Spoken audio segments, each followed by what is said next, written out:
At pagkasabik, damdamin hindi masambit, sulyap na may pag-ibig at walang buwang sa bibig.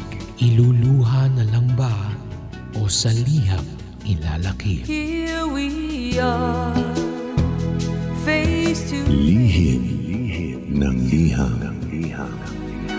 'cause there's nothing I can do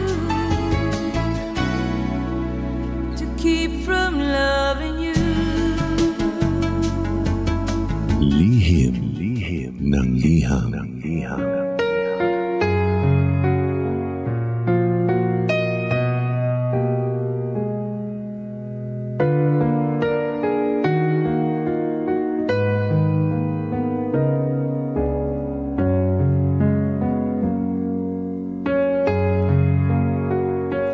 Mahal kong Lindsay.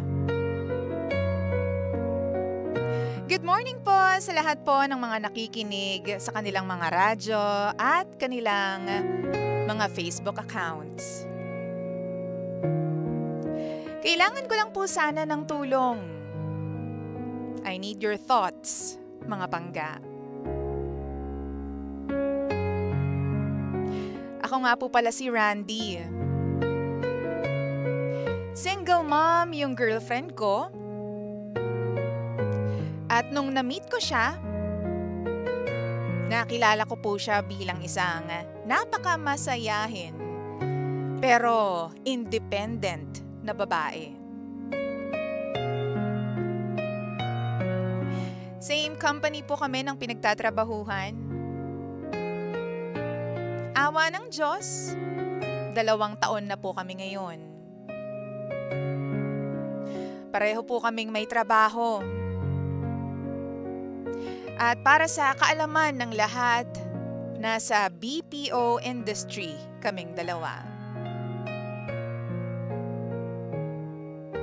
Ang problema po, DJ Lindsay, habang tumatagal, nafa-frustrate po ako. Kasi sa lahat po ng labas namin, ako lamang yung gumagastos. Minsan nga po kasama pa namin yung anak niya. Well, wala naman pong problema doon kasi ako naman yung nag-i-insist na isama namin kasi nga mahal ko na rin yung bata. So ayun, pamasahe, pagkain, staycations, amusement parks, movies, at marami pang iba. Sagot ko po yun lahat. Iniisip ko na lang na dapat siguro intindihin ko kasi alam mo yun, ako naman yung lalaki. Tsaka sa bahay nila, siya lang yung inaasahan na magpo-provide. Tapos nga, meron pa siyang anak.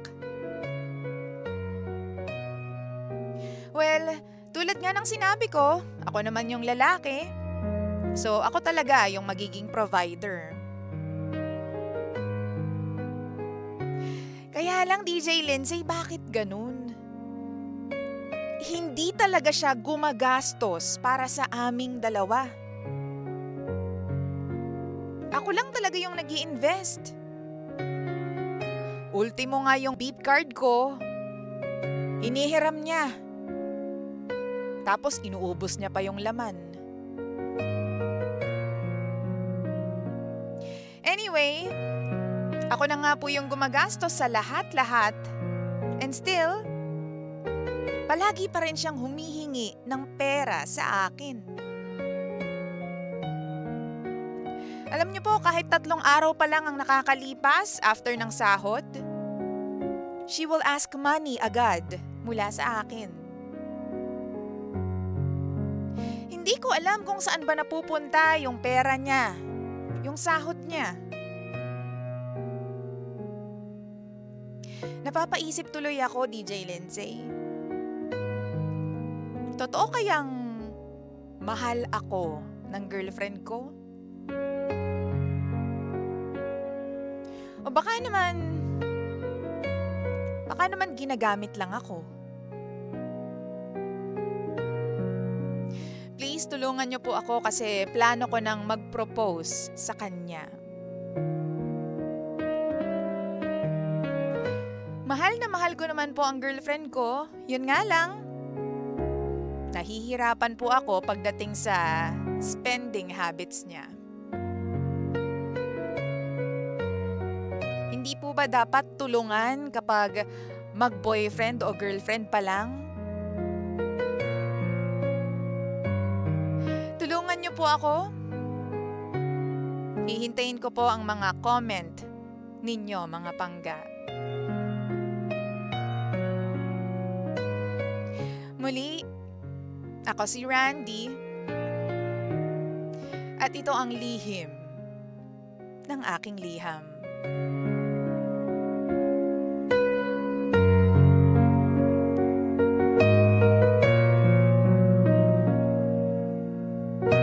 Lihim ng liham.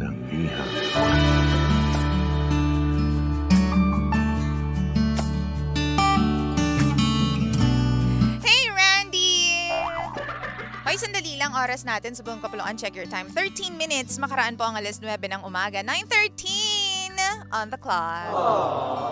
Good morning sa lahat po ng mga nasa bahay lang nila. Nako, siguro by this time, mga log 2 pa sila na naghihilik pa yung iba. Wala kasing pasok yung karamihan po ng mga taga Metro Manila. Yung iba naman, ayan, team bahay, team Facebook, team radyo. Magandang umaga sa lahat po ng mga nakikinig sa atin dyan sa San Juan, Manila. Ganun din sa lahat po ng mga nakikinig dyan. Paglagpas mo ng San Juan, saan nga ba yun? Sa may bandang Araneta, sa may bandang, yan, basta dyan. Paglagpas ng San Juan, Araneta. Totoo, Lindsay. Good morning din sa lahat po ng mga nakikinig at nanonood at the same time sa ating Facebook account. Si Ate Faye Lara, good morning. Si Ate Feli Katapang, si Cheche, si Raida Huariza, si Joyce Ann Catilogo, good morning. And sino pa mga? Marilu Bernaldez, ayan. Magandang umaga po sa inyong lahat. At sa lahat pa po ng mga patuloy na nakikinig at nanonood sa atin. We are live on Facebook, facebook.com/energyfm1067. What? Naka-energy na ang lahat? Okay ah. Hoy, okay ka lang ba dyan, Randy? Alam mo, naniniwala ako na yan yung pinakamahirap na problema sa lahat, ha? Well, bukod sa infidelity, pagpasensya na. Mahirap din pala yung infidelity. Yung may third party, mga panloloko ng mga jowa-jowa, mahirap din kapag yung usapang pera na ang nagiging sentro ng problema. Kasi, di ba, ang sarap makipagrelasyon ng wala kang iniisip or hindi mo binibilang yung mga nagagastos mo or kung sino yung mas madalas naglalabas ng pera, di ba? Wow! Ang sarap sa pakiramdam na nakikipagrelasyon ka tapos maayos yung financial na estado mo, lalo na kung ikaw yung lalaki. So we can only wish and pray na sana nga all, 'di ba? Sana ganyan lahat. Yung wala kang iniisip na, naku, may pera pa ba ako kinabukasan? Naku, kapag nilibre ko kaya sila, makakakain pa ako sa mga susunod na araw, 'di ba? May pumasahe pa kaya ako bukas, 'di ba? Kasi parang hindi ganoon yung problema ni Randy, pero kasi medyo nabibilang niya kasi napapatanong siya, bakit ako na lang lagi ang gumagastos sa mga labas namin? Bakit hindi ka man lang, 'di ba, naglalabas ng nikusing para sa mga labas natin? Nafe-feel tuloy ni Randy na siya po ay ginagamit lamang. Tapos humihingi pa ng pera sa kanya kahit na dalawa naman silang may trabaho, 'di ba? Never niyang naramdaman na ginastosan siya ng babae. Wow! Kasi sa panahon ngayon, 'di ba, dapat medyo ang babae bumubunot na rin. Hindi mo lang, ideally talaga lalaki naman talaga magpa-provide, tama si Randy, at saka society dictates na ang lalaki talaga ang nag-aalaga sa pamilya o sa babae. Pero kasi nowadays, hindi naman kabawasan sa atin ding pagkatao sa pagkababae natin, 'di ba? Kung tayo po ay magsa-spoil din ng mga partners nating lalaki. 'Di ba? Ang sarap kaya ng feeling na napapangiti mo, napapakilig mo yung lalaki. Dahil ikaw yung nag-effort para sa kanya, ikaw yung gumastos. Diba? So yun, ano ba ang masasabi natin tungkol dito sa ating letter sender for today? Tulungan naman natin si Randy kasi magpo-propose na siya. Yun nga lang, he's having second thoughts kasi baka nga, one, ginagamit siya at hindi talaga siya mahal. Number two, baka naman talagang nakadepende sa'yo yung jowa mo, yung girlfriend mo, di ba? Kasi ikaw yung rock niya, ikaw yung anchor niya, di ba? So, halika at liwanagin po natin ang isip nitong ating pangga na si Randy. Mahal ko, ha? Wow! O sige, coming po from Facebook, sabi ni Marilu Bernaldez, mag-usap kayo, kuya, para malaman mo or mahanap mo ang kasagutan ng girlfriend mo. Kasi pag walang usap, walang solusyon dyan sa problema. Tama nga naman. O sabi naman dito ni Edna, pineperahan ka na lang niya. Dapat hati kayo kasi pareho naman kayong trabaho, di ba? May trabaho. Magjowa ka na lang ng walang sabit, kuya. Oh, yun naman yung comment ni Edna. Sabi naman ni Marilu, still, usap is the key. Sabi naman ni Connie Legada, good morning DJ Lindsay. Now pa lang, alam mo na, nasa sayo yan kung gusto mo ng ganyang setup. Pero for me, it's not fair naman yata. Kasi mag-girlfriend pa lamang kayo. Pero halos ayaw nang gumastos, di ba? Kung ako yun, single mother, never ako siguro aasa sa boyfriend ko pagdating po sa anak ko. So thank you so much. Connie, thank you so much for that comment. We still have more. Sabi po ni Joyce Ann Catilogo, pagdating po sa relasyon, kailangan 50-50 yan. If gusto niya magtrato bilang reyna, edi sana tratuhin ka rin niya bilang isang hari. Oo, gusto ko yan. Reyna at hari. Sabi naman ni Mickey Cuadras, morning, Madam Linz.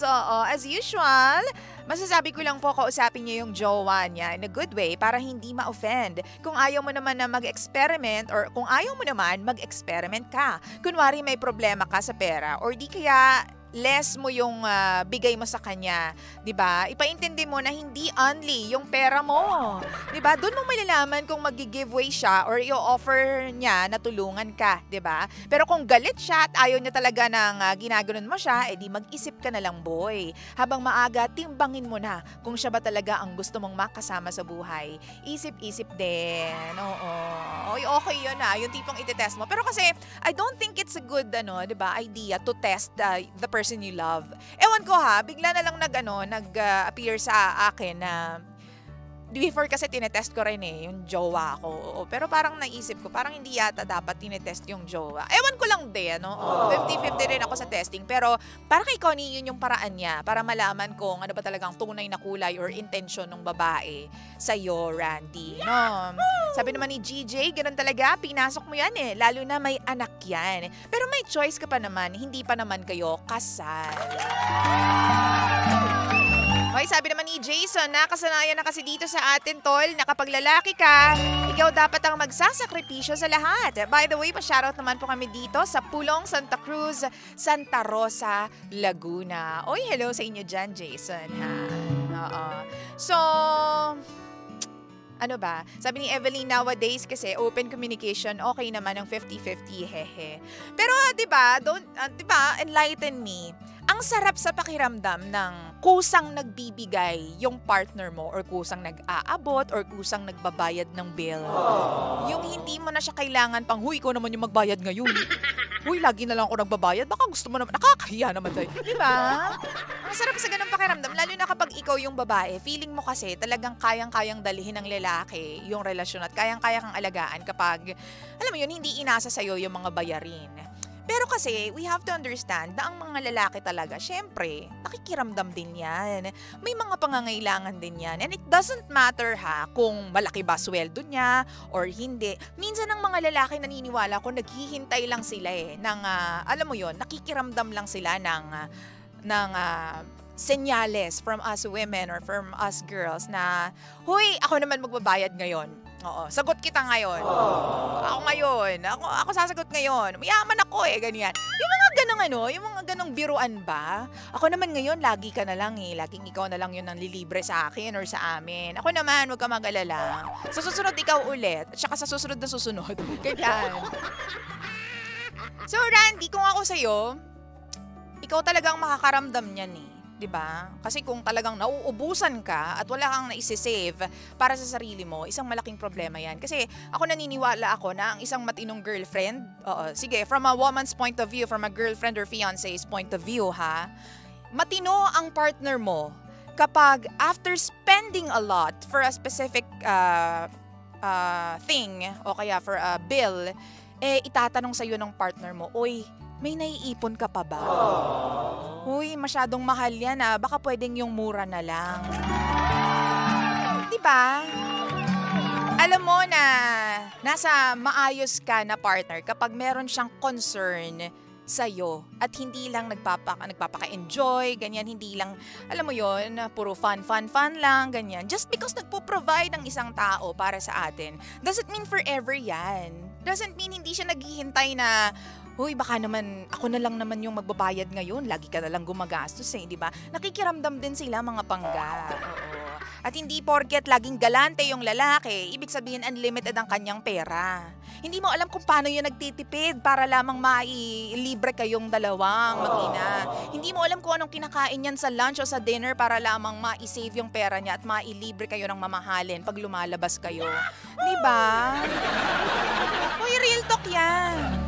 Totoo yan, 'di ba? So, sa mga katulad kong babae, pakiramdaman nyo rin yung mga boyfriend ninyo or yung mga partners ninyo, no? Huwag palaging sila yung paggastosin ninyo. Kung mag-i-insist sila at kung sa tingin mo matatapakan yung pride nila kapag ikaw yung nagbayad ng bill or nanlibre sa kanya, then sige, ibigay mo sa kanya yung responsibility or yung the fun of it, the fun of paying for you and your kid. Pero kung naniniwala ka at ayun, naiisip mo sa sarili mo na teka lang, parang lagi na lang siya nagbabayad. Teka lang, parang hindi yata siya komportable. Lagi na lang siyang nagbabayad ng mga bill kapag lumalabas kami, ganyan. O, di ba, kusa ka nang magbigay. Kusa ka nang di ba? Ikaw na lang yung toka. Wow! Mag-contribute. Contribution po ito. Di ba? Tsaka minsan kusa yan pag halimbawa laging gusto ng lalaki sa mamahalin para lang ma-impress ka. Para maiba naman, "Huy, ito naman tayo sa turo-turo." Oo, lagi na lang mamahalin. Magtipid naman tayo. May naiipon ka ba? Ganyan. May gastos ka ng gastos. Wala ka namang naiipon. Oo. So, you have to weigh in everything. Randy, naniniwala ako dyan. Tingnan mo. Naku, kasi kapag naging mag-asawa kayo, baka mas malala pa dyan yung mangyari. Oo. Kasi syempre, mas lalabas doon yung tunay na kulay, tunay na personality, at tunay na pagkatao ng jowa mo pag naging mag-asawa na kayo. Kaya ngayon pa lang, pag-aralan mo na kung yan talaga yung gusto mo. 'Di ba? Or ngayon pa lang, kausapin mo na siya, mag-usap na kayo para hindi na tumagal yan at para maayos ninyo habang hindi ka pa nagpo-propose at habang hindi pa kayo kasal. Ayusin mo na yan agad. Oy, hello naman kay Sir Perlas. Good morning, DJ Lindsay. Watching while on duty dito po sa gitnang silangan. In a relationship, it takes two to tango para mag-work. Hindi pwedeng one-sided lamang. Oo, diba? At sino pa yung mga nagko-comment dito? Hello again kay Ate Faye Lara. Evelyn. Oo. Teka lang, hindi ako makarelate. Sabi naman ni RJ Kim, ako naman po, may 7 years na jowa na ihiya manghingi ng pera sa kanya kasi hindi pa naman kami mag-asawa pa. Dapat talaga, importante yung mahiya ka din minsan, di ba? Well, that's it, Randy. We wish you well and we wish you luck. Thank you so much for sending in your story dito po sa Lihim ng Liham. Ako pa rin po, ang nag-iisang girlfriend mo sa radio. My name is Lindsay. Giving you something from Neo Colors. This one is called Kasalanan Ko Ba? Hoy, hindi mo kasalanan, ako na nagsasabi sa'yo. Sa lahat ng mga tunay na nagmamahal at in love sa mga oras na ito. This song is for you. Enjoy! Ibang-iba ang nadarama ng puso ko.